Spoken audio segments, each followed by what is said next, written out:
Elle est rentrée tard encore hier. On s'est pas parlé. Kofi, tu peux pas laisser ça traîner. Parle-lui ce soir. Clairement. Je sais pas si elle va m'écouter. C'est pas la question. Toi, tu dois parler. Ce qui vient après, c'est elle qui choisit. Depuis quelques jours, les mots sont devenus rares. Et parfois, le silence fait plus de bruit que les disputes. Le poste de coordinatrice est officiel, Aïcha. Ils t'ont choisi, Aïcha. Sérieusement, bah? Augmentation de 40%. Tu commences le mois prochain. Si t'as besoin de parler. Vraiment, ça va. On fête ça ce soir? Au bureau, tout semble différent pour Aïcha. Sa carrière avance. Sa reconnaissance grandit. Et la promotion qu'elle attendait arrive enfin. Aux yeux du monde, elle réussit. Mais parfois, quand la réussite arrive vite, elle emporte aussi avec elle des équilibres plus fragiles. Kofi, franchement, là c'est plus un problème de salaire. C'est un problème de respect basique. Je sais. T'as pensé à la thérapie de couple? Aïcha en thérapie de couple, elle va me dire que c'est moi le problème. Peut-être. Mais au moins t'auras essayé. Aïcha m'a dit qu'elle a eu sa promotion. 40% d'augmentation. Je sais, elle m'a appelé hier soir depuis un restaurant avec ses collègues. Pendant ce temps, Kofi était seul chez lui. Elle lui a envoyé un message pour lui dire de pas l'attendre. Elle aurait pu le prévenir mieux. Ce n'est pas la première fois. Et toi et moi, on le sait. Inès, les hommes africains ont toujours voulu contrôler leurs femmes. T'as oublié, non? Je n'ai pas oublié. Mais Kofi n'est pas en train de la contrôler. Il est en train de se noyer en silence. C'est différent. Il faut qu'on lui parle. Vraiment cette fois. Pendant ce temps, ailleurs, deux amis commencent à voir la situation différemment. Ceux qui nous aiment sont les seuls capables de nous dire la vérité que nous refusons d'entendre.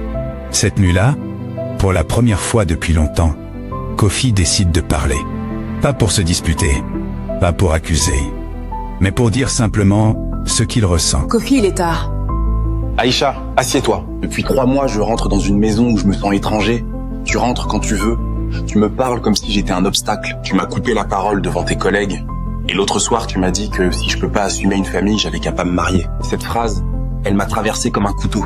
J'étais fatiguée ce soir-là. On est tous fatigués, Aïcha. Moi, je suis debout à 5 heures du matin. Mais je rentre et je tiens ma parole. Peut-être que je l'ai changé parce que enfin je me sens libre. Libre de quoi exactement? De me manquer de respect? Je t'aime encore, Aïcha. Mais je peux pas continuer comme ça. J'ai besoin de savoir si toi tu veux encore de ce mariage. Oui, je veux ce mariage. Alors il faut que les choses changent. Vraiment. Les mots sont calmes, mais ils portent le poids de plusieurs mois de silence. Et dans cette conversation, une question apparaît enfin. Veulent-ils encore se battre pour leur mariage? Aïcha, il faut qu'on te parle. Quoi? Qu'est-ce qui se passe ça? On t'aime. C'est pour ça qu'on va être honnête avec toi. Je te parle aussi en tant que femme qui a perdu quelqu'un par orgueil. Je veux pas que tu vives ce que j'ai vécu. On prend le parti de votre couple et de toi. Parce que si tu continues comme ça, tu vas perdre un homme bien. Et tu le regretteras. Le week-end arrive, et cette fois ce sont les amis d'Aïcha qui lui parlent franchement. Non pas pour la juger, mais pour lui montrer ce qu'elle ne voit plus. Parfois, la liberté peut devenir une fuite. Et parfois, l'orgueil peut nous faire perdre ce qui comptait le plus. Vous avez parlé alors ça? Oui, cette fois vraiment. Et elle a dit quoi? Elle dit qu'elle veut encore ce mariage. Mais j'ai aussi réfléchi à moi. Est-ce que j'ai laissé assez d'espace pour qu'elle s'épanouisse? Kofi, ça c'est la parole d'un homme qui veut vraiment sauver son couple. Et ça c'est rare. Je l'aime, mais l'amour seul ça suffit pas, on le sait tous les deux maintenant. De son côté, Kofi retrouve ses amis. Il ne parle plus seulement de sa douleur.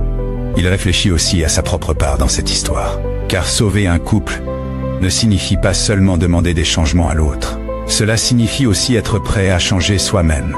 Et puis vient la nuit. Kofi ouvre la porte de l'appartement en pensant retrouver le même silence que d'habitude. Mais ce soir, quelque chose est différent. Une table dressée, un repas préparé, aucun grand discours. Juste deux personnes assises à la même table, essayant